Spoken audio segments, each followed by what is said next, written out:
آپ کے بہت سارے سوالات آ رہے تھے نماز جمعہ کے متعلق کہ نماز جمعہ ہم پڑھیں یا نہ پڑھیں، اس کا حکم کیا ہے؟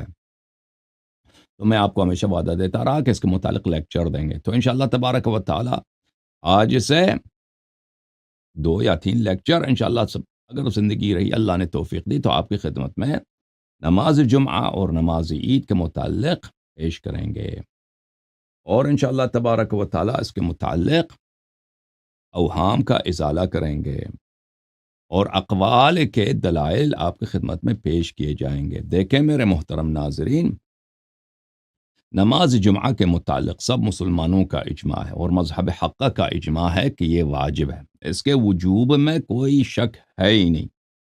اس کا وجوب کتاب سے اور سنت سے بلا ریب ثابت ہے، لیکن اس کا وجوب بہت ساری جو شریعت میں بہت ساری چیزیں شریعت کا جز ہیں، واجب ہیں، لیکن ان کا وجوب کے شرائط ہوتے ہیں۔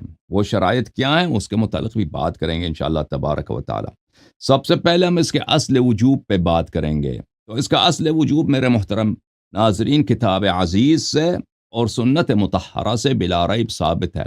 اللہ تعالیٰ سورہ مبارکہ جمعہ میں آیہ نمبر 9 میں فرماتا ہے، یا اعوذ باللہ من الشیطان الرجیم، یا ایہا الذین آمنوا، اے ایمان والو، اذا نودی للصلاة من یوم الجمعہ، جب پکارا جائے، جب پکار آئے، جب ندا آئے روز جمعہ کو نماز کے لیے، فاسعوا الی ذکر اللہ۔ عبداللہ ابن مسعود کی قراءت میں طبری وغیرہ میں لکھا ہے، تفسیر طبری میں، یہ فمضوا الی ذکر اللہ ہے۔ اچھا، اور اہل بیت علیہم السلام کے احادیث میں بھی یہی ہے، فسعوا کا مطلب ہے دوڑنا، اور دوڑنا یہ مستحب بات نہیں ہے، چلنا، نماز کی طرف چلو، بہرحال اللہ کے ذکر کی طرف چلو۔ وذروا البیع، اور بیع کو چھوڑ دو۔ اہل بیت علیہم السلام کے احادیث میں موجود ہے کہ اس آیات کا بطن بھی ہے، اس آیات کا بطن یہ ہے کہ جب اللہ تعالیٰ نے روز جمعہ خلائق کو جمع کیا تھا، جمعہ کو اس لیے بولا ہے جمعہ کہ خلائق کو اللہ تعالیٰ نے جمع کیا تھا، انبیاء کو، مرسلین کو، ملائکہ کو، زمین کو، آسمان کو، سب کو اللہ تعالیٰ نے جمع فرمایا تھا، اور ان پہ عرضہ کیا تھا اپنی توحید کو، اور رسول اللہ صلی اللہ علیہ وآلہ وسلم کی ولایت کو، اور امیر المؤمنین علیہ السلام اور ان کے اولاد طاہرین علیہم السلام کی امامت و ولایت کو۔ تو اذا نودی للصلاة من یوم الجمعہ ایک وہ ندا ہے اللہ کا جو ازل میں ہوا ہے، جو ہمارے اس دنیا میں آنے سے پہلے ہوا ہے، فاسعوا الی ذکر اللہ۔ تو پھر اس کے بعد یہ جو جملہ ہے فاسعوا الی ذکر اللہ، قرآن کے بطن میں ذکر اللہ سے مراد کیا ہے؟ یہاں پر امیر المؤمنین علیہ السلام، امیر المؤمنین علیہ السلام کی نصرت کی طرف چلو۔ وذروا البیع، بیع کاروبار، دنیا پرستی، وہ کون ہے؟ وہ خلیفہ اول ہے، ٹھیک ہے نا؟ ذالکم خیر لکم ان کنتم تعلمون، یہ قرآن کا باطن ہے، قرآن کا ظاہر بھی حجت ہے، قرآن کا باطن بھی حجت ہے۔ اہل بیت علیہ السلام نے دونوں کو حجت قرار دیا ہے، اور دونوں پہ روایت موجود ہے۔ تو بہرحال روز جمعہ کو یہ نماز کی بات ہو رہی ہے، نماز جمعہ کی بات ہو رہی ہے، اس کا وجوب قرآن میں، اب سنت میں بھی اہل بیت علیہ السلام کے احادیث میں اس کے وجوب میں کوئی شک ہی نہیں ہے۔ یہ کتاب وسائل الشیعہ جلد نمبر 7، چاپ مؤسسۃ آل البیت علیہم السلام، یہ ہے میرے محترم ناظرین، صفحہ کون سا ہے؟ صفحہ 295۔ ملاحظہ فرمائیے، یہ حدیث روایت ہے ہمارے آقا حضرت امام محمد باقر علیہ السلام سے کہ انہوں نے فرمایا کہ اللہ تعالیٰ نے ایک جمعے سے اگلے جمعے تک 35 نمازیں واجب کی ہیں۔ 7 دن ہے نا، ہر دن میں 5 نمازیں، 7 ضرب 5 35، ٹھیک ہے نا؟ ہاں، 35 نمازیں واجب کی ہیں۔ منہا صلاۃ واحدۃ فرضها اللہ عز وجل فی جماعۃ وہی الجمعہ، ان 35 نمازوں میں جماعت شرط نہیں ہے، جماعت فضیلت ہے لیکن شرط نہیں ہے۔ ان 35 نمازوں میں ایک نماز ہے جس میں جماعت شرط ہے، اور وہ نماز جمعہ ہے۔ تو یہ واضح ہے کہ نماز جمعہ کی وجوب پہ دلیل ہے۔ امام علیہ السلام نے کیا فرمایا کہ اللہ تعالیٰ نے 35 نمازیں واجب کی ہیں، ان میں سے ایک، ان واجب نمازوں میں سے ایک وہ ہے جن میں جمعہ ہے، جن میں جماعت واجب۔ اچھا، پھر اگلا حدیث جو اس میں ملاحظہ فرمائیے کہ وہی ہے لیکن اس میں ایک اضافہ ہے، کہ امام کو اس نماز میں 2 قنوت ادا کرنے چاہیے. ایک قنوت رکعت اولا میں ہے قبل الرکوع، پہلی رکعت میں رکوع سے پہلے قنوت پڑھے، اور فی الثانیہ بعد الرکوع، اور دوسری جو رکوع ہے، دوسری جو قنوت ہے وہ دوسری رکعت میں ہے، وہ رکوع کے بعد. اچھا، پھر ملاحظہ فرمائیے، یہ حدیث ہے امیر المؤمنین علیہ الصلاۃ والسلام سے کہ انہوں نے خطبہ ادا فرمایا روز جمعہ کو، اور فرمایا والجمعۃ واجبۃ علی کل مؤمن، ہر مؤمن پر نماز جمعہ واجب ہے، ہر مؤمن پر نماز جمعہ واجب ہے، الا علی الصبی، مگر بچہ ہو، مریض ہو، پاگل ہو، شیخ الکبیر ہو، عمر رسیدہ انسان ہو، والاعمى، کوئی اندھا ہو، مسافر ہو، والمرأة، عورت ہو، والعبد المملوک، اور جو غلام ہے، ومن كان على رأس فرسخین، اور جو نماز جمعہ سے 2 فرسخ سے زیادہ دور ہے. ٹھیک ہے نا؟ اچھا، پھر ملاحظہ فرمائیے اگلے حدیث میں حضرت امام محمد باقر علیہ السلام سے روایت ہے، صلاۃ الجمعۃ فریضہ، نماز جمعہ فریضہ واجب. پھر صفحہ نمبر 298 میں اس حدیث کو ملاحظہ فرمائیے، حضرت امام محمد باقر علیہ السلام سے روایت ہے، من ترک الجمعۃ 3 متوالیات بغیر علت طبع اللہ علی قلبہ، جو شخص 3 ہفتے تک نماز جمعہ مرتب متوالیاً ترک کر دے تو اللہ اس کے دل پہ مہر لگا دیتا ہے، تالا لگا لیتا ہے، بغیر کسی دلیل کے، بغیر کسی عذر بہانے کے 3 ہفتوں تک وہ نماز جمعہ ترک کرے. اچھا، تو ان روایات سے کیا پتہ چلتا ہے میرے محترم؟ اور بھی بہت سارے روایات ہیں، ان سے پتہ چلتا ہے کہ نماز جمعہ کے وجوب میں شک نہیں ہے، جیسے تمام مسلمین میں شک نہیں ہے. البتہ اس کے وجوب مطلق نہیں ہے، اس کے وجوب کے شرائط ہیں، اگر وہ شرائط پورے ہوں تو واجب ہے. ٹھیک ہے نا؟ اگر وہ شرائط پورے نہ ہوں، اس کے شروط بہت سارے ہیں، اگر وہ شروط ہوں تو جمعہ واجب ہے، اگر شروط نہ ہوں تو واجب نہیں ہے.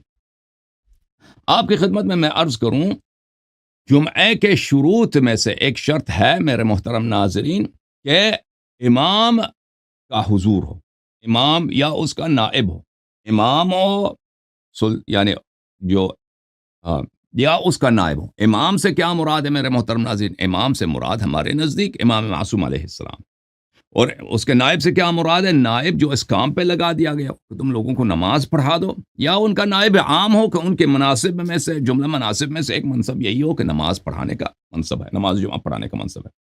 اور یہ شرط میرے محترم ناظرین، یہ شرط صرف شیعوں کے ہاں نہیں ہے، مخالفین کے ہاں بھی ہیں. البتہ ان کے ہاں جو ہیں وہ کوئی بھی شخص فاسق و فاجر ہو وہ امام وقت ہو سکتا ہے. ان کے ہاں بھی، بالخصوص ابو حنیفہ کے ہاں، فقہ حنفی میں اس بات کی بڑی شدت سے تاکید ہے کہ نماز جمعہ کے شرط میں سلطان وقت یا اس کے نائب کا اذن ضروری ہے. دوسرے جو ہیں مثلا احمد بن حنبل ہے، اس سے بھی یہ قول مروی ہے. مالکیہ کے ہاں بھی کچھ اس طرح ہے. اس کا مخالف، جو کٹر مخالف ہے اس شرط کا، وہ کون ہے؟ شافعی ہے. بقیہ کے ہاں سب سے کٹر جو موافق ہے اس شرط کا ابو حنیفہ ہے. ابو حنیفہ کے بعد احمد سے بھی یہ مروی ہے، مالک سے بھی یہ مروی ہے. البتہ شافعی اس بات کو نہیں مانتا. اب میں پہلے اس شرط کو جماعت مخالفین کے کتب سے دکھا دیتا ہوں، پھر آتے ہیں انشاءاللہ تبارک و تعالی شیعہ مذہب میں، کہ شیعہ مذہب میں کون سے اقوال پائے جاتے ہیں اور کون سا قول صحیح ہے، ادلہ کس قول کی تائید فرماتے ہیں، ادلہ کس قول کے ساتھ ہیں. میرے محترم ناظرین ملاحظہ فرمائیے، یہ کتاب ہے شرح التجرید للقدوری، قدوری صاحب کی کتاب ہے التجرید. یہ فقہ احناف کی ایک بہت ہی مفصل کتاب ہے. قدوری صاحب جو ہے احناف کے فقہا اور مجتہدین میں سے ہیں، اور ان کی وفات ہے سنہ 428. یہ مجلد نمبر 2 ہے، چاپ دارالسلام ہے، سنہ 2004 میں یہ کتاب چھپی ہے. ملاحظہ فرمائیے یہاں پر صفحہ نمبر 965 جلد نمبر 2، قدوری صاحب فرماتے ہیں، کہتے ہیں کہ جمعہ اور ظہر دو ایک نماز نہیں ہے بھائی، صلاتان مختلفتان، جمعہ جو ہے اور نماز ہے، نماز ظہر اور ہے. بدلالتی ان الجمعۃ تحتاج الى شرائط لا يفتقر الظہر الیہا. بہت واضح ہے کہ جمعہ کے بہت سارے شرائط ہیں جو ظہر کے یہ شرائط نہیں ہیں. ظہر کے یہ شرائط نہیں ہے. ظہر کو آپ لازم نہیں ہے کہ جماعت کے ساتھ پڑھیں, فرادہ پڑھ سکتے ہیں. جماعت کے بغیر ہوتا ہی نہیں ہے, اور بھی شرائط ہیں. اچھا, وہی جو شرائط جمعے کے ہیں وہ کیا ہیں؟ المکان والامام والعدد والوقت والخطبۃ والسلطان. سلطان سے کیا مراد لیتے ہیں عزیزو؟ سلطان سے یہ مراد لیتے ہیں خلیفہ وقت, حاکم وقت. خلیفہ وقت, حاکم وقت. اب جو ہے اس کی شرح میں دوسرے کتب سے بات زیادہ واضح ہو جائے گی. یہ کتاب المبسوط لشمس السرخسی, جلد نمبر 2, چاپ دار المعرفہ, اور یہ احناف کی بہت ہی مفصل کتاب ہے فقہ میں. 28-29 جلدوں پہ کتاب ہے. ایک جلد اس کا اصول فقہ ہے, باقی سب فقہ پر ہے. یہاں پر شمس سرخسی صاحب صفحہ نمبر 25 میں فرماتے ہیں والسلطان من شرائط الجمعۃ عندنا, بادشاہ وقت کی اجازت اور اس کا اذن ہمارے ہاں شرائط نماز جمعہ, اس کے بغیر نماز واجب ہی نہیں ہے, نماز ہوتی ہی نہیں ہے. ٹھیک ہے نا؟ خلافاً للشافعی, شافعی کے خلاف. شافعی کہتا ہے یہ شرط نہیں ہے, ہم اس کے مخالف ہیں شرط. وقاسه بأداء سائر المكتوبات فالسلطان والرعیت فی ذلك سوا. شافعی نے قیاس کیا ہے اس کا, شافعی نے قیاس کیا ہے اس کا بقیہ نمازوں سے, جیسے نماز فجر, نماز ظہر. نماز فجر میں, نماز ظہر میں بادشاہ کی اجازت ہے؟ بادشاہ کی اجازت نہیں, بادشاہ وقت کی اجازت نہیں ہے, ضرورت نہیں ہے. آپ جب بھی پڑھو یا جماعت کرو, بادشاہ وقت کی ضرورت ہی نہیں ہے. ٹھیک ہے نا؟ شافعی نے قیاس کیا. اچھا, ولنا, وہ فرماتے ہیں کہ نہیں, شافعی غلط کہتے ہیں. ہمارے پاس دلیل ہے, ما روینا من حدیث جابر رضی اللہ عنہ وله امام جائر او عادل فقد شرط رسول اللہ صلی اللہ علیہ وآلہ وسلم الامام. جابر کے حدیث میں کہ اس کے لیے جمعے کے لیے شرط کیا ہے؟ امام ہونا چاہیے, چاہے وہ عادل ہے یا جائر. پھر ایک اور بھی ان کے پاس حدیث ہے کہ اربع الى الولاة منها الجمعہ, وفی الاثر حدیث میں کہ 4 چیزیں والی کا حق ہے, حاکم وقت کا حق ہے, اس میں سے کیا ہے؟ جمعہ ہے. جمعہ وہ کرا دے, دوسروں کا حق نہیں ہے. اگر دوسرا کوئی کراتا ہے اس کی اجازت کے بغیر کرتا ہے تو امام وقت کا, حاکم وقت کا کیا ہے؟ اس میں وہ حق ضائع کر رہا ہوتا ہے. ٹھیک ہے نا بھائی؟ ہم کس لیے پیش کرتے ہیں آپ کی خدمت میں یہ باتیں, تاکہ پھر آپ کو وہ تانا نہ دے کہ بھائی آپ لوگ نماز نہیں پڑھتے نا, نماز نہیں پڑھتے. تو ان کے پاس جب کوئی حاکم وقت شرعی ہے ہی نہیں اس وقت, ان کا تو جمعہ تو ہوتا ہی نہیں نا. احناف کا جمعہ تو ہوتا ہی نہیں ہے. پھر اگلے صفحے میں, صفحہ نمبر 34 میں شمس سرخسی فرماتے ہیں قال رجل صلى الجمعة بالناس بغير إذن الإمام أو خليفته أو صاحب الشرط أو القاضي لم يجزئهم لما بينا أن السلطان شرط لإقامتها.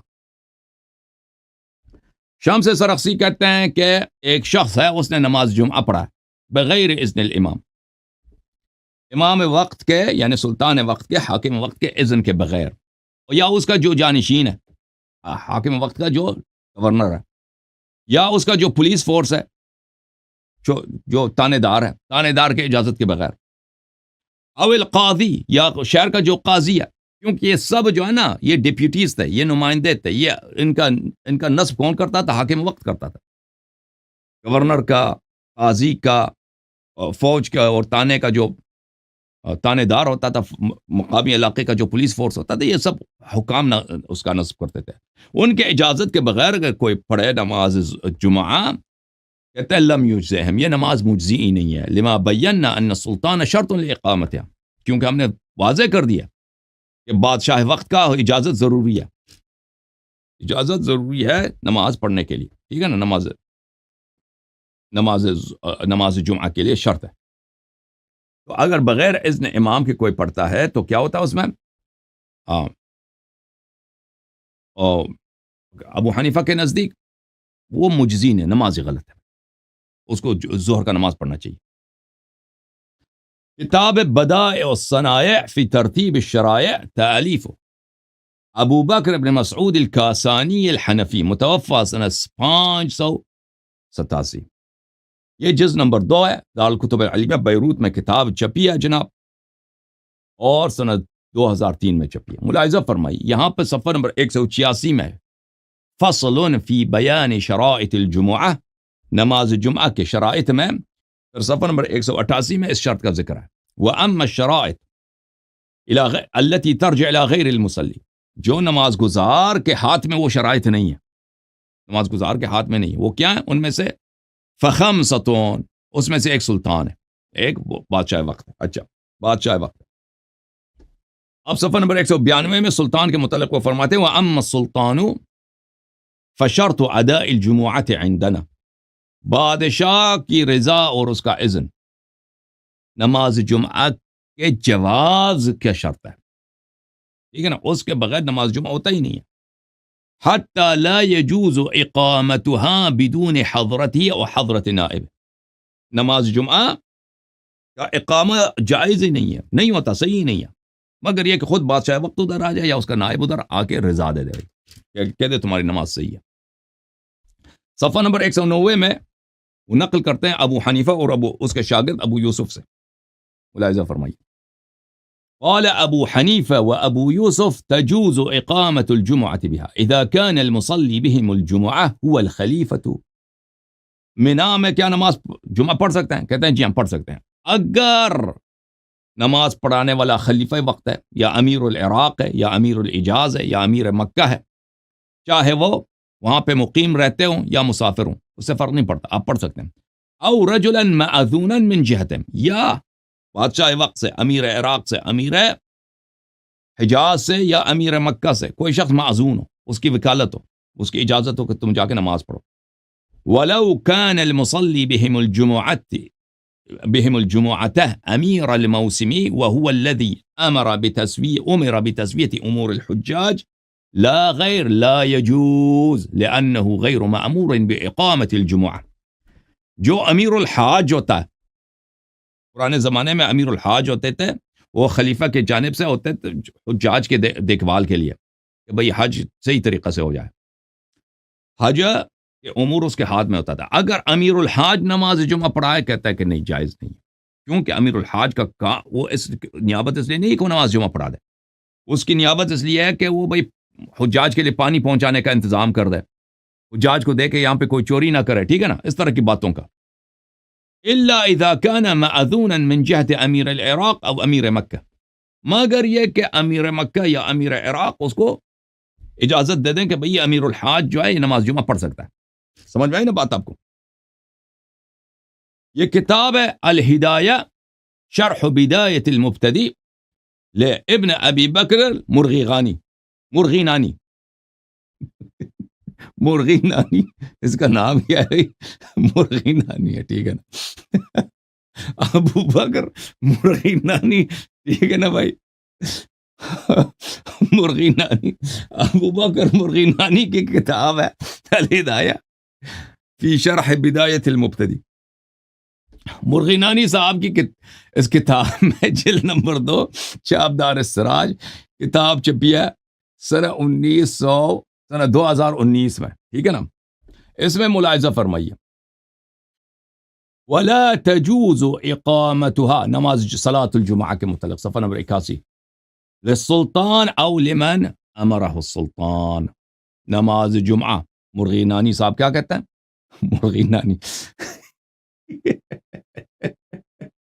مرغینانی صاحب فرماتے یہ احناف کا بہت بڑا مجتہد ہے بھائی، ٹھیک ہے نا، جیسے ہمارے ہاں سیستانی صاحب ہے نا، اللہ کی شان دیکھو، ٹھیک ہے نا، مرغینانی بھی ان کا ہے.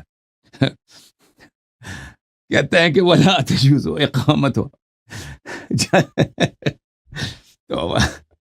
چلے جائز نہیں ہے کہ نماز جمعہ پڑھا دے. کون پڑھا دے؟ مگر یہ بادشاہ وقت یا مگر کہ بادشاہ وقت کا کوئی نائب ہو. اچھا یہ کس کا پتہ چلا میرے محترم ناظرین؟ یہ کس کا حکم ہے؟ یہ تھا احناف کا، اور پاکستان ہندوستان میں حنفیوں کی اکثریت ہے، ٹھیک ہے نا. تو ان کے ہاں تو بالکل وہ جو بات سے وہ آپ کے جو ہندوستان والے ہیں ان کو مودی سے اجازت لینی ہوگی، مودی کے اجازت کے بغیر تو نماز ہی نہیں پڑھ سکتے، ٹھیک ہے نا. امریکہ میں جو احناف پاکستانی رہتا ہے نا، ان کو بائیڈن سے یا اپنے شہر کے گورنر سے اجازت لینا ہوگا کہ بھئی آپ کوئی تعین کر دیں ہمارے لیے امام جمعہ. اچھا اب مالکیہ کے پاس چلتے ہیں.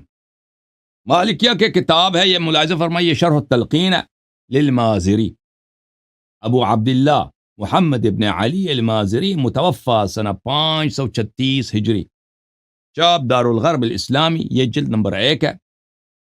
یہ کتاب چھپی ہے سنہ 1997 میں. یہاں پہ ملاحظہ فرمائیے، یہ صفحہ نمبر 954 ہے. اس کتاب میں مازری صاحب فرماتے ہیں، مالک اور اس کے اصحاب کہتے ہیں ان الجمعة لا تقام الا بثلاثة. مالک ابن انس اور اس کے پیروکار مجتہدین علماء فرماتے ہیں کہ نماز جمعہ کے 3 شرائط: المصر، شہر میں ہونا چاہیے، گاؤں میں نہیں ہونا چاہیے، والجماعت، اور دوسری ہے کہ جماعت کے ساتھ ہو، تیسری کیا شرط، کیا، والامام الذي تخاف مخالفته، وہ بادشاہ وقت کہ اس کی مخالفت سے میں ڈر لگتا ہے، بھائی پکڑ کے مار دے گا، ٹھیک ہے نا، بادشاہ وقت، سلطان وقت سے. فقوله الذي تخاف مخالفته كالإشارة إلى مذهب حنیفہ. کہتے ہیں یہ جو مالک کا قول ہے کہ نماز جمعہ کا شرط کیا ہے، اذن ہو اس امام کا جس کی مخالفت کا ڈر ہے. یہ وہی ابو حنیفہ کا قول ہے کہ سلطان وقت کا اذن شرط ہے نماز جمعہ میں. یہ احناف کے فقہ میں ایک بہت ہی مشہور کتاب ہے، مختصر الخلیل. اس مختصر الخلیل کی بہت سارے شروح ہیں. ایک شرح ہے، اس کی شرح ہے دردیری صاحب کی شرح، وہ مالکیہ کے بہت بڑے مجتہد کو سے. اس مالکیہ کے اس دردیری کے شرح کو یہ کہتے ہیں شرح کبیر، اور شرح کبیر کے بہت سارے حواشی ہیں. اچھا، یہ کتاب ہے حاشیۃ الدسوقی علی شرح الکبیر، اور اس کے ذیل میں بھلے شیخ محمد علیش کی جو ہے وہ ہے حاشیہ بھی ہے. یہ اس کی جلد نمبر 1 ہے. یہ عیسیٰ البابی الحلبی و شرکائہ مصر میں چھپی ہے، پرانا چاپ ہے. حاشیۃ الدسوقی علی شرح الکبیر للدردیری، جو مختصر خلیل کی شرح ہے. اچھا، یہ صفحہ نمبر 384 ہے. اس میں دسوقی صاحب فرماتے ہیں قولہ لم تصح. اچھا، یہ جو میں نے بہت ڈھونڈا ہے، یہ کتاب شرح کبیر، جو شرح کبیر مجھے نہیں ملا. میرے پاس یہ حاشیہ ہے خود شرح کبیر، مختصر خلیل بھی ہے میرے پاس، لیکن اس کی شرح جو ہے نہیں ہے، دردیری کی جو شرح ہے وہ مجھے نہیں ملی. بہرحال اس نے اپنے شرح میں کہا لم تصح. یہ لم تصح سے کیا مراد ہے؟ مقتضاہ دخول حکم الحاکم فی العبادات قصدا. کہتے ہیں اس کا مطلب یہ ہے، لم تصح جو دردیری صاحب نے کہا ہے اس کا یا خلیل نے کہا، اس کا مطلب یہ ہے کہ امام وقت کے اذن کے بغیر نماز نہیں ہوتی. امام وقت کا اذن ضروری ہے نماز کے لیے. حاکم وقت کا حکم مقتضاہ دخول حکم الحاکم فی العبادات، عبادت میں حکم حاکم کے اذن شرط ہے. کس عبادت کی بات ہو رہی؟ نماز جمعہ کی بات. اور محمد علیش جو ہیں وہ اپنے شرح میں فرماتے ہیں وَاسْتُؤْذِنَ امام، ضروری ہے کہ امام وقت کا اذن لیا جائے. امام وقت کا اذن لیا جائے کس کے لیے؟ نماز کے لیے، نماز جمعہ کے لیے. ای امام سے کیا مراد ہے؟ ای سلطان وقت کا، بادشاہ وقت کا. ندباً فی ابتداء اقامتها، یہ کہتے ہیں مستحب ہے، ٹھیک ہے نا. وہ جو مالک کے اپنے الفاظ نہیں تھے کہ مستحب ہے، اب یہ محمد علیش کہتے ہیں مستحب ہے. چلیں، حاکم وقت کا مستحب ہے. فَإِنْ أَجَابَ فَظَاهِرٌ وَوَجَبَتْ اقامت الجمعہ. اگر حاکم وقت اجازت دے دے کہ بھائی چلو تمہیں اجازت ہے نماز پڑھو، نماز جمعہ پڑھو، تو ٹھیک ہے، اس وقت نماز واجب ہو جاتا ہے، نماز پڑھنا ہے. وَإِنْ مَنَعَ مِنْ إِقَامَتِهَا وَأُمِّنُوا عَلَىٰ أَنفُسِهِمْ مِنْ، اگر حاکم وقت نے کہا کہ نہیں نماز نہیں پڑھ سکتے بھائی، نماز جمعہ میں اجازت نہیں دیتا، اس وقت میں ہم دیکھیں گے، کہتے ہیں کہ ہماری جو جان مال کو خطرہ ہے یا نہیں ہے. ہم اگر نماز جمعہ اقامہ کر رہے ہیں تو ہو سکتا ہے حاکم اپنا فوج بھیج دے، ہمیں تہس نہس کر دے. اگر ہمیں اپنے جان و مال کی امان ہے تو پھر ہم نماز پڑھ لیتے ہیں. حاکم وقت نے اجازت نہیں دیا تو جہنم میں. وَإِلَّا بِأَن لَمْ يَأْمَنُوا إِن مَنَعَ لَمْ تُجْزَ بلی أي لم تصح ويعيدونها. اگر ہمارے مال و جان کو خطرہ ہے تو پھر نماز باطل ہے. اگر حاکم وقت نے کہا کہ نماز نہیں پڑھو اور ہم نے نماز پڑھ لی لیکن ہمیں خوف تھا کہ ہمیں پکڑ کے جیل میں ڈال دیں، ٹھیک ہے نا. تو اس صورت میں وہ نماز باطل ہے, دوبارہ نماز پڑھنی چاہیے, اس کی قضا کرنی چاہیے, یعنی جمعہ کے بجائے ظہر کی قضا کریں گے. لأن امامت الامام لا تحل وما لا يحل لا يجزي. عجیب ہے بھائی, اس کا کہتا ہے امام کی مخالفت جائز نہیں ہے, اور جو چیز جائز نہیں ہے وہ مجزی نہیں ہے. تو بھائی اگر اس نے منع کیا تھا نا اور آپ کو خطرہ نہیں تو اس صورت میں تم نے کیوں کہا کہ اس صورت میں تو مجزی ہے؟ یہ اس کا دلیل جو ہے اس کے اپنے فتویٰ سے ملتا نہیں ہے سیستانی صاحب کی طرح. یہ کس کا بھائی بن گیا؟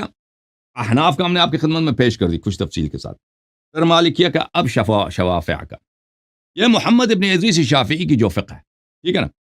اب کے ایران میں بہت سارے شوافع ہیں, عراق میں جو جماعت عمریہ مصر اور شام میں جو ہیں بہت سارے, ان کے کیا ہیں, یہ شافعیہ ہیں, شافعی مذہب کے پیروکار ہیں. یہ کتاب الحاوی الکبیر فی فقہ الامام الشافعی وهو شرح المختصر المزنی تعلیف الماوردی البصری, چاپ دار الکتب العلمیہ الجزء الثانی. یہ کتاب چھپی ہے سن 1994 میں. اچھا, اس کتاب میں اللہ آپ کا بلا کرے میں آپ کو دکھاؤں, یہ صفحہ نمبر 446 ہے. قال الشافعی, شافعی نے کہا, والجمعة خلف كل امام صلاها من امیر ومأمور ومتغلب على بلد وغیر امیر جائزہ. کہتا ہے جمعہ آپ کسی بھی امام جماعت کے پیچھے پڑھ سکتے ہیں, چاہے وہ امیر وقت ہو یا اس کا نمائندہ ہو, اس کا ڈپیوٹی ہو, اس کا کارندہ ہو. ومتغلب على بلد, یا کسی بلد پہ کوئی فاتح شخص آیا, کسی نے زبردستی امیر وقت کو بگا کے وہاں پہ آ کے اس نے زبردستی قبضہ کیا. وغیر امیر, یا کوئی غیر امیر ہے, بھائی کوئی ضروری نہیں ہے, کسی بازار سے ہم نے اٹھا دیا کسی پرچون والے کو, نماز پڑھانا آتا ہے, کہتا ہاں آتا ہے, چلو نماز پڑھانا, وہ پڑھا رہا ہے, ٹھیک ہے نا. یا کوئی مولوی ایسے ہی مولوی ہے, اس کو کسی بادشاہ وقت نے حکم نہیں دیا, وہ پڑھا دے تو صحیح. وخلف عبد ومسافر, اور غلام کے پیچھے یا مسافر کے, ان سب کے پیچھے ہو سکتا ہے. کما تجزی الصلاۃ فی غیرہ, بس نماز جمعہ کا نماز ظہر کے ساتھ کوئی فرق ہے ہی نہیں بھائی. نماز مغرب کے ساتھ, جیسے نماز مغرب کسی بھی آدمی کے ساتھ تم پیچھے پڑھ سکتے ہو نا, کسی بھی شخص, اسی طرح نماز جمعہ بھی کسی کے پیچھے پڑھ سکتے ہو. یہ کس کا قول ہے؟ یہ شافعی کا. ماوردی اس کی شرح میں فرماتے ہیں, صلاۃ الجمعۃ لا تفتقر الى حضور السلطان ومن اداها من المسلمین بشرائطها انقطعت به. ماوردی کہتے ہیں, شافعی فرماتے ہیں کہ نماز جمعہ کے لیے بادشاہ وقت کی اجازت کی ضرورت نہیں ہے. مسلمان اگر یہ نماز بجا لائیں شرائط کے ساتھ تو نماز منعقد ہوتی ہے. وذهب ابو حنیفة الى ان الجمعة لا تنعقد الا بحضور السلطان او من ينوب عنه من قاضی او شرطی. ابو حنیفہ نے فرمایا کہ نہیں, نماز جمعہ کے لیے شرط ہے سلطان وقت, بادشاہ وقت کی اجازت, یہ خلیفہ وقت کی اجازت, یا اس کا نائب, ایک مثلا پولیس فورس کا جو اس کے فوج کا کوئی کارندہ ہو, یا کوئی قاضی اس نے معین کیا ہو, یا کوئی گورنر ہو. وبه قال الحسن, حسن بصری کا بھی یہ فرمان ہے. والاوزاعی, اوزاعی نے بھی یہی کہا, استدلالا بان رسول اللہ صلی اللہ علیہ وآلہ وسلم كان يقيمها بنفسه او بمن يوليه اقامتها من قبله. کہتے ہیں اس کا دلیل یہ ہے کہ رسول پاک صلی اللہ علیہ وسلم خود نماز پڑھاتے تھے, یا وہ نماز کے لیے نمائندہ اپنا تعین کرتے تھے, تم جا کے فلان شہر میں فلان قبیلے میں تمہارا کام ہے نماز جمعہ پڑھایا کرو. وبه جرى العمل في عهدي وعهد خلفائي, اور یہی طریقہ کار تھا رسول پاک صلی اللہ علیہ وسلم کے زمانے میں, ہر اپنے سے آپ کوئی نماز نہیں پڑھا سکتا تھا کہ میں نماز جمعہ پڑھاتا ہوں. وہ نبی صلی اللہ علیہ وسلم کا جو وکیل ہوتا تھا, کارندہ ہوتا تھا, وہ نماز پڑھاتا تھا. پھر خلفاء کے زمانے میں بھی یہی تھا. اچھا, اور ان لوگوں نے حدیث بھی نقل کیا نا کہ اربع لامام منها الجمعہ, 4 چیزیں ولی وقت کا, خلیفہ وقت کا حق ہے, اس میں سے اس کا حق کیا ہے؟ نماز جمعہ. یہ کتاب بحر المذہب فی فروع المذہب الشافعی, تعلیف الرویانی, متوفی سنہ 502. یہ جناب چھپی ہے سنہ 2009 میں, کتاب لبنان میں چھپی ہے. یہاں پہ صفحہ نمبر 407 میں محمد ابن ادریس شافعی کے فقہ کے متعلق, والجمعۃ خلف کل امام, جمعہ ہر امام کے پیچھے آپ جمعہ پڑھ سکتے ہیں. کسی کو پکڑ کے آگے کر دو بھائی, ٹھیک ہے نا, چلو پڑھا دو, ٹھیک ہے, کسی کو بھی آگے کر دے, وہ کوئی بھی ہے, فاسق ہے, فاجر ہے, وہ لواط دیتا ہے، جو بھی اسے فرق پڑتا ہی نہیں، اس سے کوئی فرق ہی نہیں. وہذا کما قال، ماوردی صاحب کہتے ہیں بالکل صحیح کہہ رہا ہیں. صلاۃ الجمعہ لا تفتقر الى الامام ولا الى اذنه، صلاۃ جمعہ جو ہے اس کا کوئی ضروری نہیں ہے کہ ہم امام وقت کا اذن لے لیں. ٹھیک ہے نا. اچھا، ابھی تک ہم نے کس کا اقوال پیش کیا؟ ابو حنیفہ کا قول پیش کیا آپ کی خدمت میں، اللہ بلا کرے. مالکیہ کا قول پیش کیا، شوافیہ کا. اب حنابلہ کا قول. یہ کتاب ہے میرے محترم ناظرین، مسائل احمد بن حنبل بروایت ابنہ عن العلل ومعرفۃ الرجال، احمد بن حنبل کی. اچھا، چاپ کہاں کیا بھائی؟ المکتب الاسلامی، یہ جلد نمبر 2 ہے، سنہ 1988 میں چھپی ہے، ریاض عاصمت الارہاب میں چھپی ہے. یہ صفحہ نمبر 520 ہے. سمعت ابی، احمد دا پتر کہندا ہے، احمد بن حنبل کا بیٹا عبداللہ ابن احمد کہتا ہے، میرے والد صاحب فرماتے تھے الجمعہ اذا كانوا 40 رجلا جمعوا باذن السلطان، جب 40 آدمی اکٹھے ہو جائے نا، 40 آدمی، تو پھر جمع ہوتی ہے. اور لیکن اس کے لیے کس کی اجازت ہوتی ہے؟ باذن السلطان، بادشاہ وقت کی اذن کی ضرورت ہوتی ہے. بادشاہ وقت کی کیا اذن کی ضرورت ہے. ٹھیک ہے. احمد نے بھی اذن امام وقت کا شرط رکھا. یہ کتاب ہے الجامع لعلوم احمد، الجلد نمبر 6، المجلد السادس، چاپ دار الفلاح، کتاب 2009 میں چھپی ہے. صفحہ نمبر 470 میں اسی بات کو احمد کے بیٹے سے نقل کرتے ہیں کہ احمد کے بیٹے کہتے ہیں کہ میرے والد کہتے تھے جمعہ کے متعلق، اذا كانوا 40 رجلا اجتمعوا باذن السلطان، اس کی شرط یہ ہے کہ 40 آدمی ہوں، 40 سے کم ہو تو نماز جمعہ نہیں ہے. اور پھر کیا شرط ہے؟ باذن السلطان، سلطان وقت ان سے جمعہ کرا دے اور جمعہ کی اجازت دے. اور پھر احمد کے اپنے الفاظ ہیں اس کے کتاب اصول السنہ میں، یہ کتاب شرح اصول السنہ، اور اس میں جو متن ہے وہ متن احمد کیا، شیخ عبداللہ ابن عبد الرحمن الجبرین کی ہے. سنہ کس سال میں چھپی ہے جناب؟ یہ 1420 میں چھپی ہے. اچھا، ریاض میں. یہاں پہ صفحہ نمبر 95 میں کہتے ہیں والسمع والطاعة للأئمة وأمير المؤمنين والبر والفاجر ومن ولي الخلافة ومن عليهم بالسيف حتى صار خلیفہ. کہتا ہے کہ ہمارا کام کیا ہے؟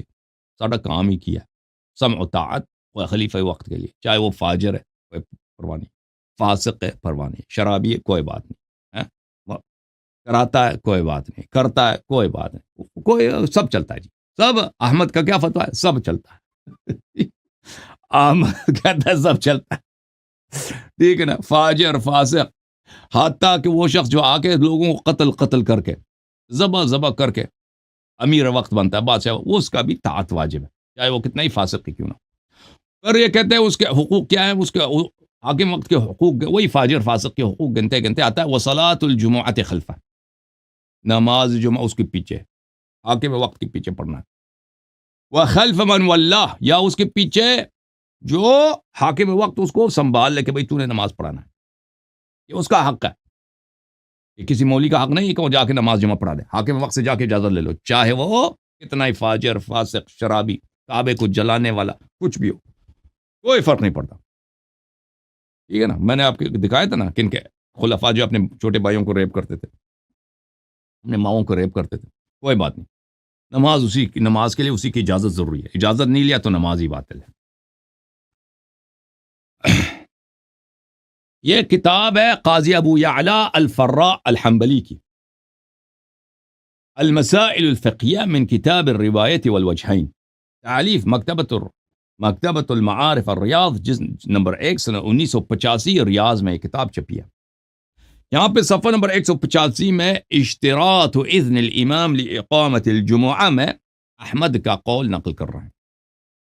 ونقل المروذی ومحمد بن الحسین بن ہارون وعلی بن سعید، ان 3 عظیم علماء نے احمد سے نقل کیا. مروزی نے، محمد بن الحسین بن ہارون نے، اور علی بن سعید نے احمد سے روایت کیا ما یقتضی انها لا تنعقد الا باذن الامام او بامرہ، کہ احمد نے فرمایا ہے کہ نماز جمعہ کا انعقاد کا شرط یہی ہے کہ حاکم وقت اذن دے دے یا اس کا نمائندہ اذن دے دے، اس کے بغیر جمعہ نہیں ہوتا.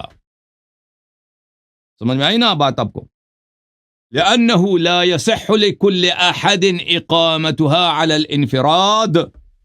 یہ تو کوئی کہتا ہے یہ نماز ظہر کی طرح نہیں، نماز فجر کی نہیں کہ جو بھی آگے آ کے نماز پڑھا دے. اس کے لیے ضروری ہے کہ حاکم وقت کی اجازت ہو. فوجب ان يكون من شرطها اذن السلطان. بس واجب ہے کہ نماز جمعہ کے انعقاد اور اس کی صحت کی شرط کیا ہے؟ اذن سلطان ہے، سلطان وقت کا اذن ہے. ٹھیک ہے نا عزیز؟ اب ہم نے آپ کی خدمت میں کیا پیش کیا؟ آپ کو یاد رہا نہیں رہا؟ ٹھیک ہے نا. آپ لوگوں کو تو کیا چاہیے؟ آپ لوگوں کو انٹرٹینمنٹ چاہیے. ہمارے ناظرین کو ان کو کام نہیں ہے کہ ہم دلیل پہ دلیل کیا کہتا ہے، قرآن سنت میں کیا لکھا ہے. ہمارے ناظرین جو بالکل ان کا حق بنتا ہے کہ وہ سیستانی صاحب سے ہی فرماتے ہیں، کہتے ہیں ان کو دلیل تو سمجھ آتی ہی نہیں، ہمارا قول ہی ان پہ حجت ہو جائے. ٹھیک ہے. ناظرین یوٹیوب والے ناظرین کو کیا ہے؟ یوٹیوب والے ناظرین کو وہ کہتے ہیں نہیں ہمیں انٹرٹینمنٹ چاہیے بھائی.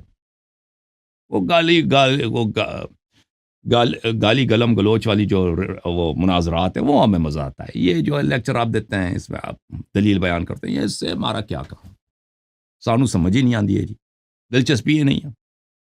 کسی مولوی کو لے کے آؤ نا ادھر، اس کے ساتھ چیخو چلاؤ، یا کسی ذاکر کو.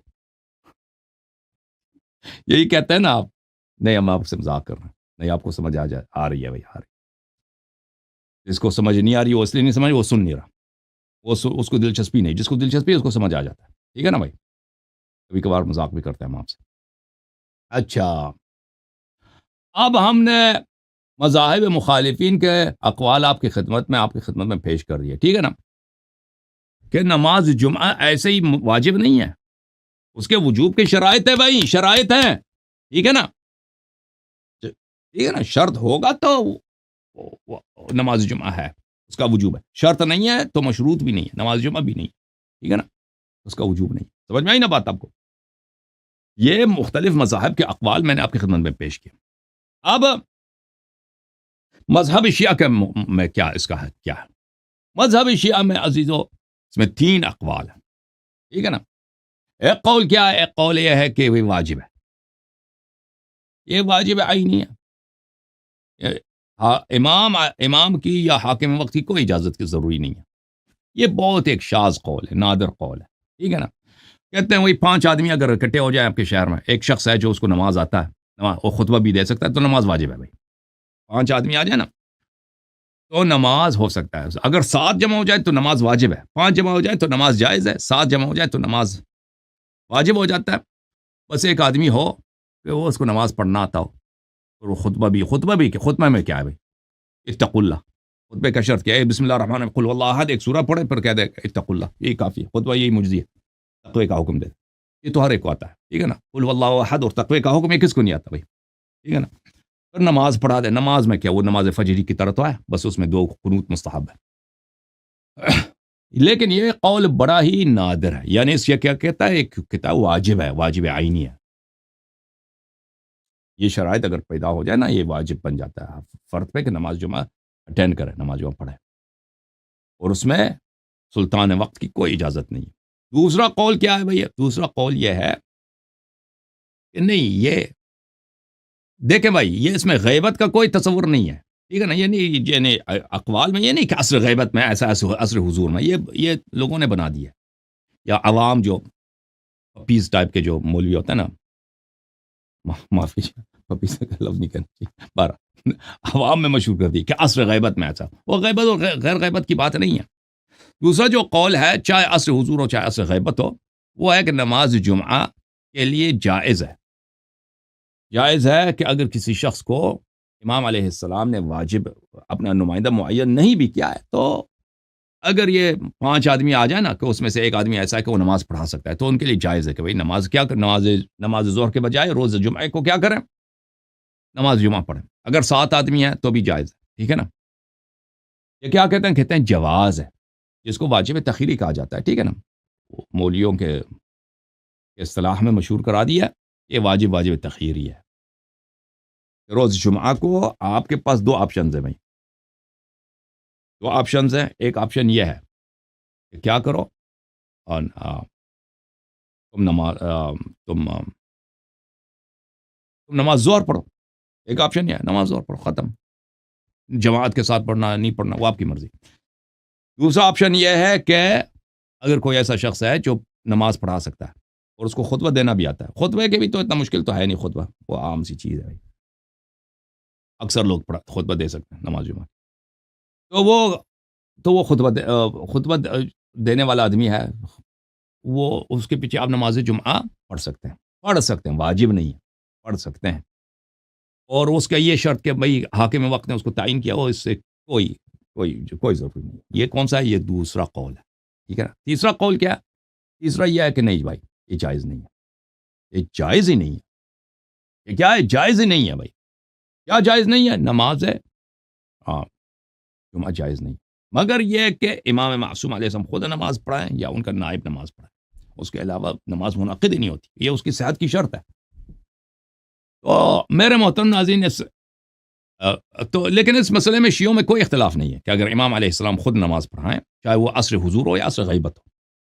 عصر غیبت میں امام علیہ السلام امام کے پاس آ جائیں، ٹھیک ہے نا، کہیں مل جائے امام علیہ السلام وہ نماز پڑھائیں تو وہ نماز جائز ہے، اس میں کوئی شرط نہیں. یا امام علیہ السلام کا نائب خاص ہو جو انہوں نے تعین کیا ہو کہ تمہارا کام یہ ہے کہ فلاں علاقے میں جا کے نماز پڑھا دو، تو اس میں نماز جمعہ پڑھنا جائز ہے، نماز بلکہ وہ واجب ہو جاتا ہے. اس میں تو کسی کا شک ہی نہیں ہے، وہ تو سب اجماعی ہے. اور پھر یہ کہ چاہیے عصر امام علیہ السلام کے ہاتھ میں حکومت ہو، جیسے امیر المؤمنین علیہ السلام کی حکومت تھی، امام حسن مجتبیٰ علیہ السلام کی حکومت تھی، ٹھیک ہے نا.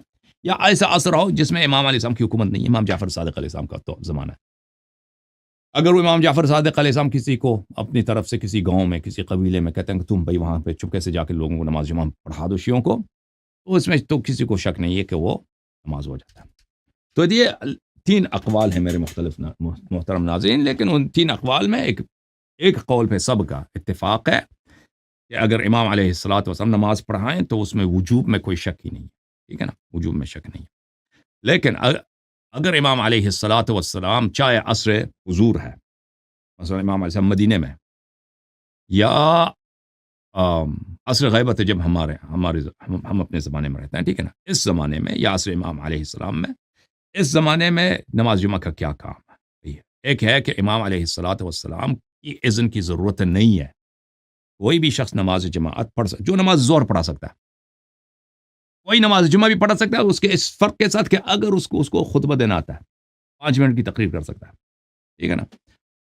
وہ نماز ظہر اگر پڑھا سکتا ہے، اس کے ساتھ 5 منٹ کی تقریر کر سکتا ہے، تو وہ نماز ظہر پر نماز جمعہ صورت میں کیا واجب ہے، واجب عینی ہے. فرق نہیں کرتا غیبت یا عصر حضور، اس میں فرق ہی نہیں ہے. یہ پہلا قول شاذ نادر.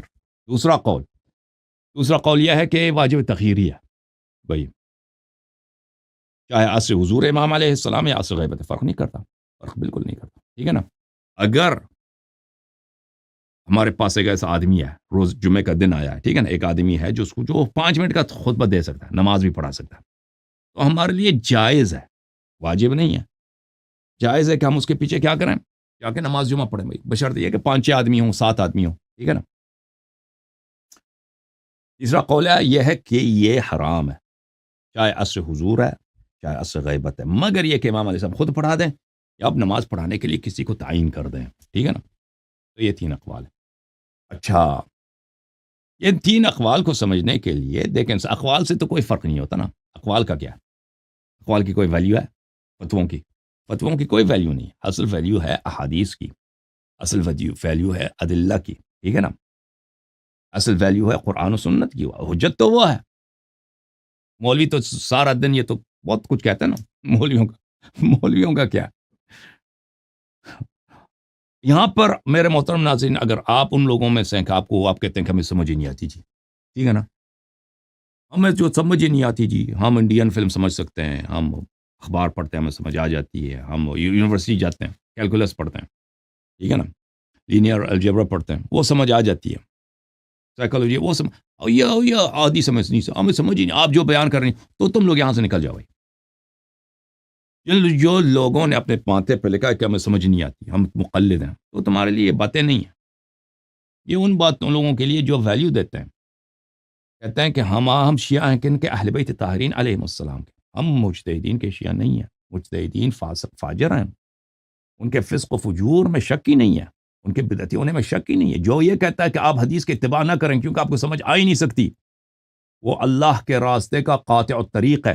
قاطع الطریق اس کو یعنی چور ہے، ڈاکو ہے. ٹھیک ہے نا. جو آپ کو کہتا ہے کہ آؤ میں تمہیں قرآن و سنت سمجھاتا ہوں، تمہیں سمجھ آ سکتی ہے، میں سمجھا دیتا ہوں، آپ کو سمجھ کیوں نہیں سمجھ آئے گی؟ وہ اس شخص کے سامنے اگر سجدہ کرنا جائز ہوتا ہے، امام حسن عسکری علیہ السلام کی حدیث ہے، تو میں آپ کو حکم دیتا کہ اس کے سامنے تم سجدہ کرو. ٹھیک ہے نا. ان دونوں میں بڑا فرق ہے، مجتہد میں اور راوی حدیث میں. راوی حدیث رسول اللہ صلی اللہ علیہ وسلم کا جانشین، امام علیہ السلام کا خلیفہ اور نائب ہے تم پر. مجتہد ایک چور ہے، وہ ابو حنیفہ ہے، عمر بن الخطاب ہے. سمجھ میں آئی نا بات آپ کو؟ اصل چیز جو ہے احادیث ہے میرے محترم ناظرین، روایات فرمان معصوم کیا، ان کو سمجھنے کی آپ کو ضرورت ہے. لیکن شیعہ قوم کو ابو بکر عمر نے نہیں، ابو حنیفہ نے نہیں، ابن تیمیہ نے نہیں، شیعہ قوم کے علماء نے اہل بیت علیہم الصلوۃ والسلام کے سنن سے دور کیا ہے، محروم کیا ہے. ان بیچاروں کو دشمن بنا دیا ہے. میں تو حدیث کے اتباع گمراہ ہو جائیں گے، نہیں کر سکتے، نہیں کر سکتے. ہم رسول اللہ صلی اللہ علیہ وسلم کے فرامین کا کیسے ہم تو گمراہ ہو جائیں گے؟ ذلیل. یہ ان لوگوں کا کام ہے جن کو تم ان کا احترام نہ کرو. ایسے لوگوں کا تمہارے مجتہدین احترام کے لائق نہیں ہیں، یہ توہین کے لائق ہیں، یہ بدعتی ہیں، یہ لعنت کے لائق ہیں، یہ اللہ اور رسول صلی اللہ علیہ وسلم کے دشمن ہیں. بہرحال میرے محترم ناظرین، ادلہ کی طرف آتے ہیں، ادلہ کی طرف آتے ہیں. ٹھیک ہے نا. بھائی میں صرف جماعت عمریہ کا میں نے کمر نہیں توڑا ہے، میں نے مجتہدین کا بھی کمر توڑ دیا، ولی فقی کا بھی میں نے کمر توڑ دیا، مرجعیت کا کمر میں نے توڑ دیا. سمجھ میں آئی نا بات؟ اور یہ بات نہیں کہہ سکتے تم کہ یہ مجتہدین کے جماعت عمریہ کے خلاف باتیں اچھا کرتا ہے، لیکن مجتہدین کے خلاف اس کو بات نہیں کرنی چاہیے. اور بھائی اسی طرح کے جماعت عمریہ میں کم از کم اتنی دم تو ہے نا، اتنی غیرت تو ہے کہ وہ آتے ہیں ابو بکر عمر کے اس مسلمان ہونے کا دفاع تو کرتے ہیں نا. تمہارے مولوی تو یہ بھی نہیں ہے نا، ان ذلیلوں کے پاس یہ بھی تو جرأت نہیں ہے. بھائی جس طرح ابو بکر عمر وہی فسق و فجور کہ کہتے ہیں یہ دین میں بدعت داخل کی اس لیے کافر ہے، وہ تمہارے مجتہدین پہ بھی لاگو ہے. وہی باؤ کا تجر و با لا تجر. اگر ابو بکر عمر کریں تو کفر ہے، اللہ کی شریعت کو چینج کریں، اور تمہارے مجتہدین کر دیں تو وہ ایمان ہے. تم جس دن آؤ گے اپنے مجتہدین کا اسلام ثابت کرو گے نا، تو پھر ہم اس دن مجتہدین کی تعریف کرنا ہم بھی شروع کر دیں گے. تم پہلے ان کا اسلام آ جاؤ نا، ادھر بات کرتے ہیں نا اس کے فسق، ان کے فسق و فجور. وہ خلاف نص جو فتویٰ دیتا ہے وہ مسلمان ہوتا ہے کافر ہوتا ہے. بہرحال میرے محترم ناظرین، اپنے شیعہ مولیوں کو تم بولو نا.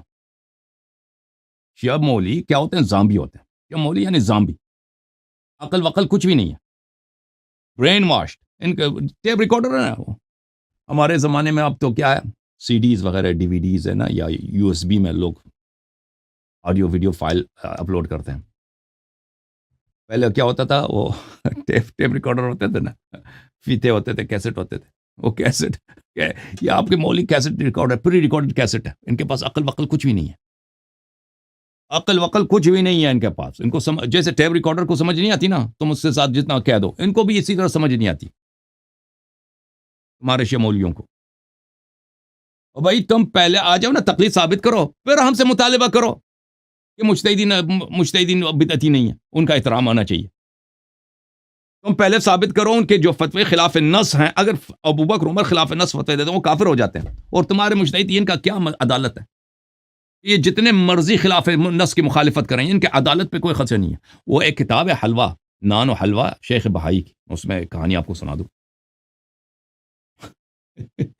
یہ کہ نا ایک کہانی آپ کو سنا، شیخ بہائی رحمۃ اللہ علیہ کی کتاب نان و حلوہ.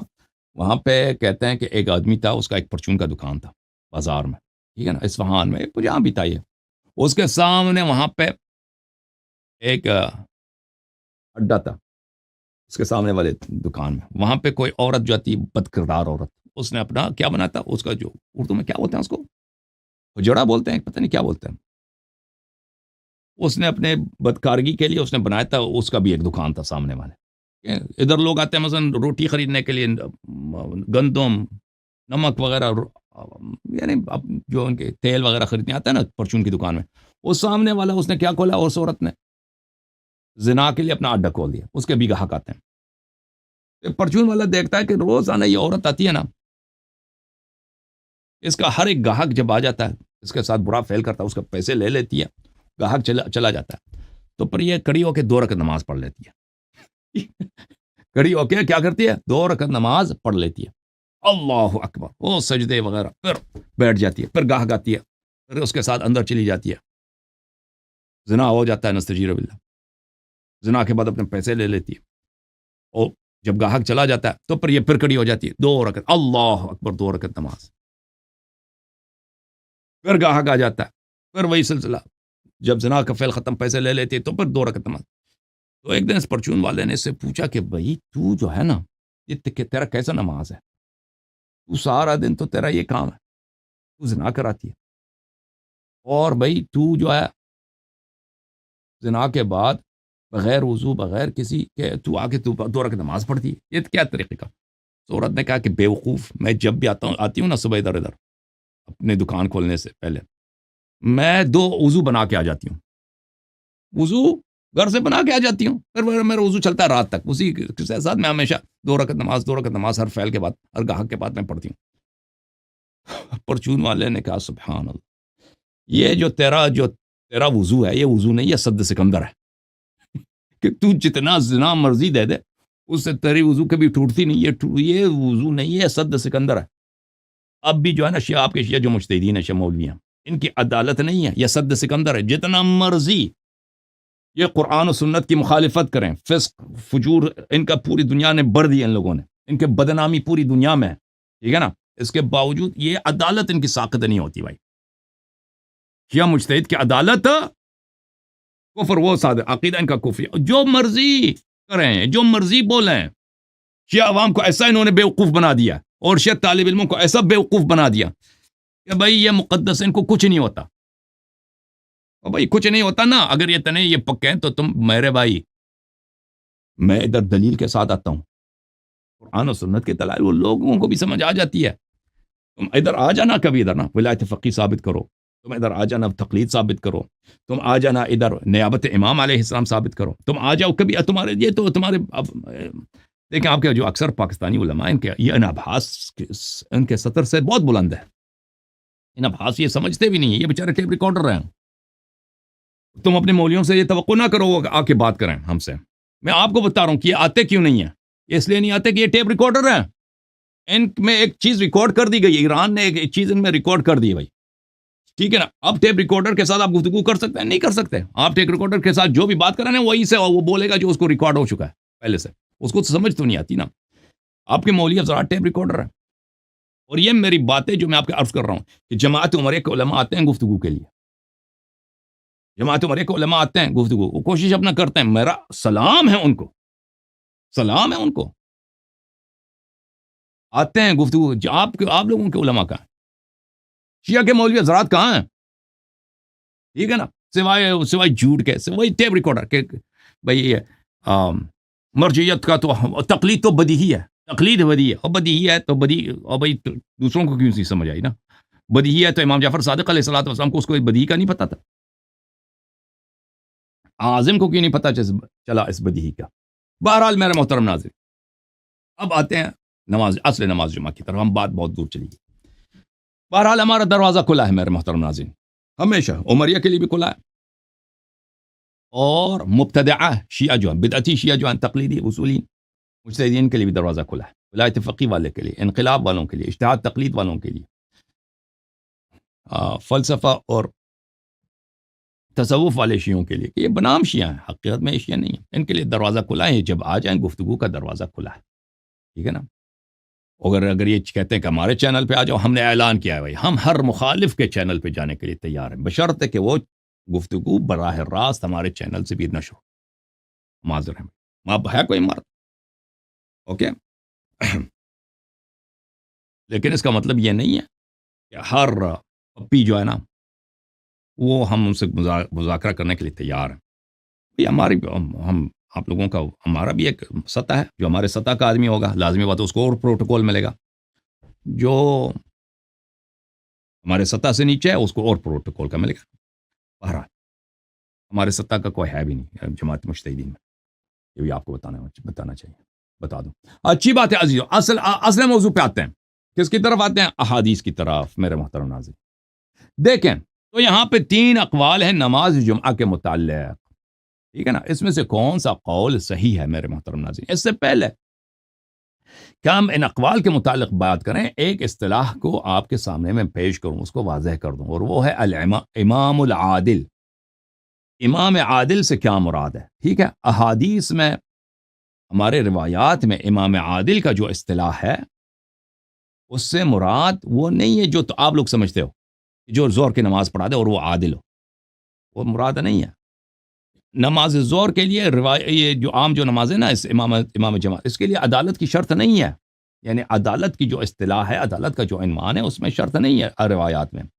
امام عادل کا مقصد و مفہوم کیا ہے؟ اس کا مقصد و مفہوم امام جائر کے مقابلے میں، سلاطین جائر کے جائر یعنی ظالم، ان کے مقابلے امام عادل یہ ائمہ اطہار علیہ السلام کی لقب ہے. سمجھ میں آئی نا بات آپ کو؟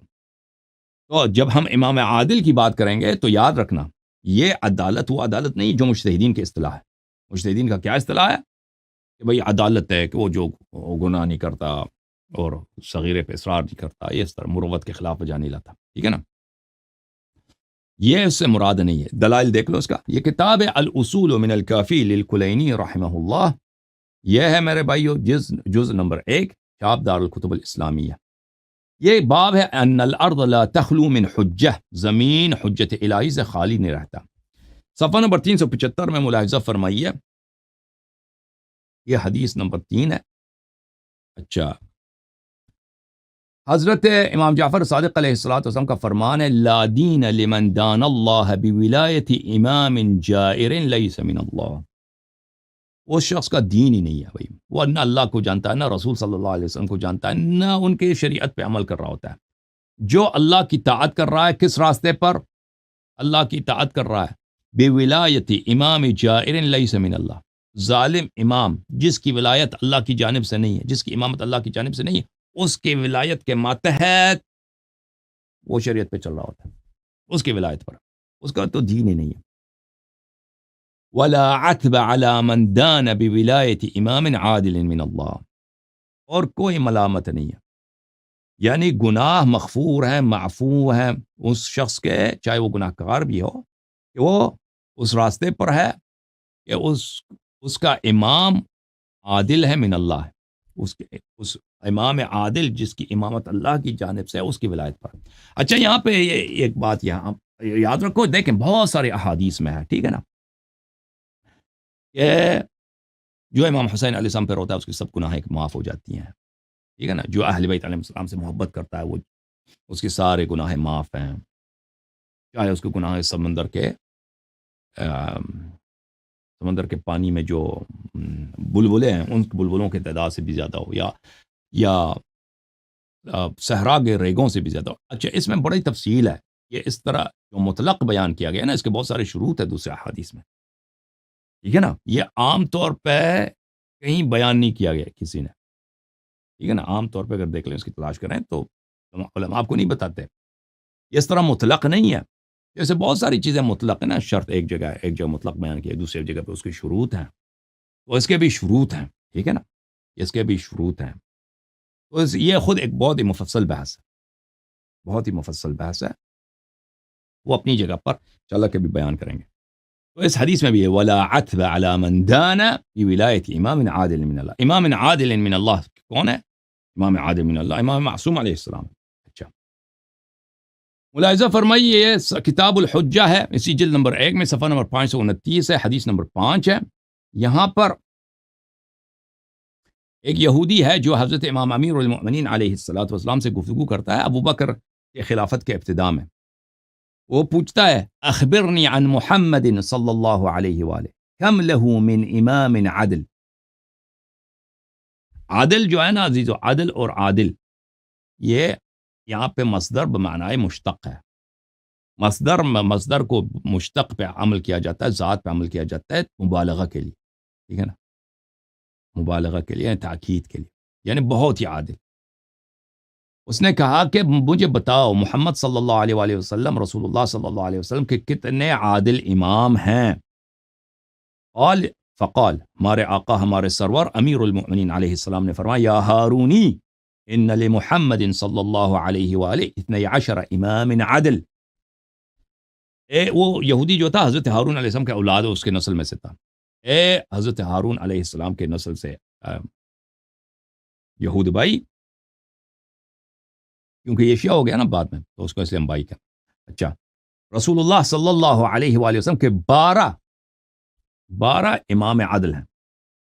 لا يضرهم خذلان من خذلهم، اگر لوگ ان کی نصرت نہ کرے تو ان کی عدم نصرت سے ان کا کوئی ضرر نہیں ہوتا.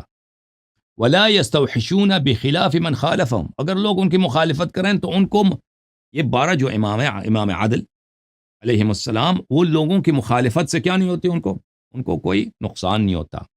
وَإِنَّهُمْ فی الدین ارسب من الجبال الرواسي فی الارض، وہ دین میں جیسے پہاڑ زمین پہ پختہ ہے نا، پہاڑ زمین میں پکے ہیں، پہاڑ جو زمین میں ان کا جڑ ہے، اسی طرح ائمہ اطہار علیہ السلام پہاڑوں سے بھی زیادہ جس طرح زمین میں ان کا جڑ ہے، وہ دین میں زیادہ، اس سے زیادہ کیا ہے، راسخ ہیں، محکم ہے. ومسكن محمد صلی اللہ علیہ وآلہ فی جنته مع اولئک الاثنی عشر الامام العدل، اور رسالت پناہ صلی اللہ علیہ وآلہ وسلم کا جو جنت میں جو مسکن ہے، گھر ہے، رہائش ہے، وہ انہی 12 عادل اماموں کے ساتھ جنت میں. تو امام عدل سے کیا مراد ہے؟ یاد رکھو، امام عدل سے مراد، جب احادیث ہم آپ کو دکھائیں گے نا کہ امام عدل کی بات ہو رہی ہے، تم پھر یہ نہیں کہنا کہ ہمارے پاس ہمارے شہر کے مولوی وہ بھی تو عادل ہے نا، یہ اور عدالت کی بات ہو رہی ہے. احادیث میں جو اصطلاح ہے امام عدل کی، وہ مجتہدین کے اصطلاح سے مختلف ہے. یہ کتاب بصائر الدرجات فی فضائل آل محمد علیہم السلام لشیخنا المحدث محمد بن الحسن بن فروخ الصفار القمی رحمہ اللہ، یہ ایک قم میں چھپی ہے کتاب. یہاں پہ ایک باب ہے صفحہ نمبر 32 میں، باب فیہ الفرق بین ائمة العدل من آل محمد علیہ السلام و ائمة الجور من غیرہم بتفسیر رسول اللہ صلی اللہ علیہ وآلہ وسلم. اس باب میں ہم فرق بیان کریں گے، فرماتے ہیں مصنف، ائمہ عدل کی. ائمہ عدل کون ہے؟ من آل محمد علیہ السلام، جو آل محمد علیہ السلام میں سے، اور ائمہ جور جو آل محمد علیہ السلام سے نہیں ہے. تفسیر بیان کریں گے احادیث کی روح سے، روایات کی روح سے. پھر اس میں سب یہی ہے، ائمہ اطہار علیہ السلام اور ظالم خلفاء کے فروق بتائے گئے، ٹھیک ہے نا. اس میں ایک حدیث ہے، ملاحظہ فرمائیے. امام جعفر صادق علیہ السلام نے فرمایا، لا يصلح الناس الا امام عادل و امام فاجر، لوگوں کے پاس ہوتا نہیں ہے مگر یا امام عادل یا امام فاجر. ان اللہ عز وجل یقول، اللہ نے قرآن میں فرمایا، وجعلناهم ائمة يهدون بامرنا وقال جعلناهم ائمة يدعون الى النار. تو امام دیکھیں، امام جور کے مقابلے میں، کیونکہ ان کے خلفاء امام جائر ہیں، ائمہ جور ہیں، ہمارے ائمہ عدل ہیں. تو یہاں پہ جو عدالت مراد ہے وہ کون ہے؟ اس سے مراد عصمت ہے، ائمہ اطہار علیہم الصلوۃ والسلام ہے. یہ آج کل کے زمانے میں جو اصطلاح ہے اس سے بہت مختلف ہے. یہ صفحہ نمبر 286 میں بصائر الدرجات میں یہ حدیث ملاحظہ فرمائیے.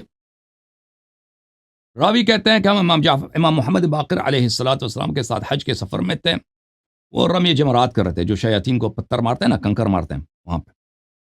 فاستتمها، انہوں نے پتھر مار دیے اپنے. ثم بقي في يده بعد 5 حصيات، پتھر ختم کرنے کے بعد ان کے ہاتھ میں 5 پتھر بچ گئے تھے، 5 کنکر ان کے ہاتھ میں تھے. فرما 2 في ناحية و3 في ناحية، تو حضرت امام محمد باقر علیہ الصلوۃ والسلام میں سے، ان میں سے 5 جو کنکر تھے، 2 ایک طرف مارے ہیں، 3 دوسری طرف مارے.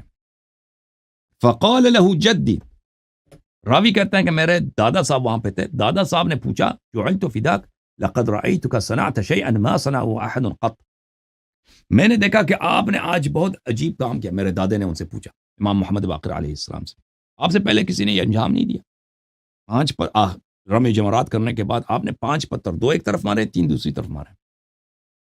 قال نعم انه اذا كان كل موسم اخرج الفاسقين الغاصبين. امام علیہ السلام نے فرمایا، جی ہاں، ہر موسم حج میں وہ 2 فاسق اور 2 غاصب کو ادھر لایا جاتا ہے، ہر موسم حج میں لایا جاتا ہے. ثم يفرق بينهما ها هنا، پھر ان کے درمیان تقسیم کیا جاتا ہے، ایک فاسق ایک طرف، ایک غاصب ایک طرف، دوسرا غاصب دوسری طرف. لا يراهما الا امام عدل، وہ صرف ائمہ اطہار علیہ السلام کو نظر آتے ہیں. اوئے یہاں پہ کس کو لایا گیا؟ شاید رمی جمرات شیاطین کو مارتے وقت، ہاں غاصب ہے، 2 غاصب کو لایا. اچھا تو ایک طرف کھڑے کرتے ہیں ملائکہ، دوسری کو دوسری طرف کھڑے کرتے ہیں. فرمالیت الاول اثنتین، ہاں میں نے جو پہلا جو غاصب تھا میں نے اس کو 2 کنکر مارے، والآخر ثلاثہ، اور دوسرے کو 3 مارے. لأن الآخر اخبث من الاول، کیونکہ نمبر 2 جو آیت ہے نا، دوسرا جو وہ زیادہ خبیث تھا، میں نے اس لیے اس کو زیادہ مارا. ٹھیک ہے نا. تو یہاں پہ بھی امام عادل سے کیا مراد ہے؟ امام عادل سے مراد امام معصوم علیہ السلام. یہ کتاب ہے تفسیر علی ابن ابراہیم القمی رضی اللہ عنہ، کیا مؤسسۃ الدار الکتاب فی قم المقدسہ مطبعۃ النجف. اصل میں نجف کیا، بعد میں تو قم میں آف سیٹ کیا نا دوبارہ. اچھا یہاں پر جلد نمبر 2 صفحہ نمبر 171 تفسیر سورہ احزاب میں امام جعفر صادق علیہ السلام کی حدیث ہے: الائمۃ فی کتاب اللہ امامان، امام عدل و امام جور. امام قرآن میں 2 طرح کے ہیں، امام عدل، امام جور. بس امام عادل سے کیا مراد ہے؟ امام عادل سے کیا مراد ہے؟ امام معصوم علیہ السلام مراد ہے. ٹھیک ہے نا. وجعلناہم ائمۃ یہدون بامرنا، یہ ائمہ اطہار علیہ السلام ہے، یہ امام جماعت مراد نہیں ہے.